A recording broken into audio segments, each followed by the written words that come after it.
আজ আমি একটা বয়ের গল্প বলবো।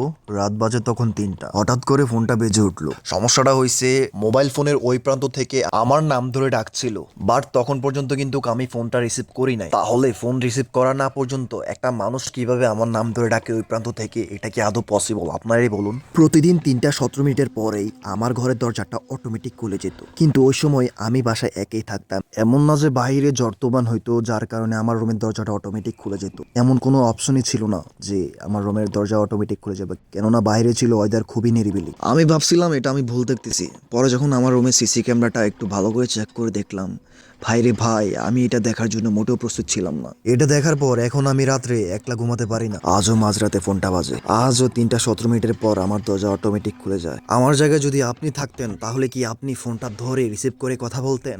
আমার জায়গায় যদি আপনি থাকতেন তাহলে কি 3টা 17 মিনিটের পর যে দরজাটা অটোমেটিক খুলে যায়, আপনি কি বাইরে এসে দেখতে চাইতেন যে বাইরে কে এটা এমন করতেছে? আপনি হলে কি করতেন? একটু কাইন্ডলি কমেন্ট বক্সে জানাবেন। ঠিক আছে ভাই ব্রাদার, আমাদের প্রথম পার্টটা শেষ হয়ে গেছে। আমরা এখন যাব সেকেন্ড পার্টে। সেকেন্ড পার্টে আমাদের এক ছোট ভাই আমাকে এই গল্পটা শেয়ার করছে। আমি ওর মতো করে গল্পটা বলবো, আপনারা একটু ফিল করে অডিওটা শুনবেন, ঠিক আছে?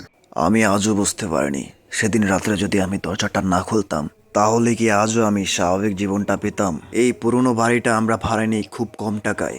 মালিক শুধু একটাই কথাই বলছিল, বাবারা রাত 3টার পর পেছনের দরজাটা দয়া করে খুলবেন না আপনারা। আমি ভেবেছিলাম লোকটার মাথা খারাপ। প্রথম কয়েকদিন কিছু হয়নি, এমনিতে ঠিকঠাক চলছিল। কিন্তু পঞ্চম রাতে ঠিক 3টা 12 মিনিট পরে পেছনের দরজায় কেউ খুব আস্তে করে নক করছিল। এটা নক না, মনে হচ্ছিল কেউ আস্তে করে আঙ্গুল বোলাচ্ছে।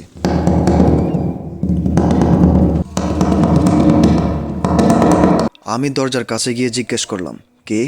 কিন্তু কোনো উত্তর আসেনি বাহির থেকে, কিন্তু উত্তরটা এসেছে আমার ঘরের ভিতর থেকে।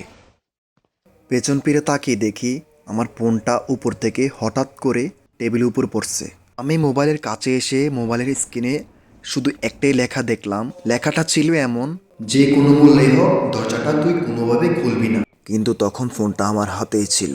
হঠাৎ পেছনে দেখি পেছনের দরজাটা অটোমেটিক খুলে গেল কোনো শব্দ ছাড়াই। কিন্তু ঘরের ভেতরের বাতাস, ঘরটা হঠাৎ অস্বাভাবিকভাবে ঠান্ডা হয়ে গেল। আমার পুরো শরীর ঠান্ডা শীতল হয়ে গেছে। তখন ঘরের ভিতরে একটা কালো অবয়ব ঢুকতেছিল। আমি এই কালো অবয়বকে দেখেই অজ্ঞান হয়ে গিয়েছিলাম। এরপরে কি আমার সাথে আরো খারাপ কিছু হয়েছে? আমার সাথে আর কি করছিল সেটা এখনো আমার অজানা। এটা আজ পর্যন্ত আমি কারো কাছে শেয়ার করি নাই, কেননা ভয়ে আমি কার কাছে শেয়ার করবো এটা। আজকে আপনার কাছে আমি শেয়ার করলাম এটা। আসলে এটা আমার সাথে কি হলো, কি আমি দেখলাম ওই দিন রাত্রেবেলা। আজও আমি ওই বাড়িতে থাকি না, কিন্তু মাঝে মাঝে রাত 3টার সময় আমার ফোনে একটা নোটিফিকেশন আসে, যেটা আমি কখনো খুলে দেখার সাহস পাই না।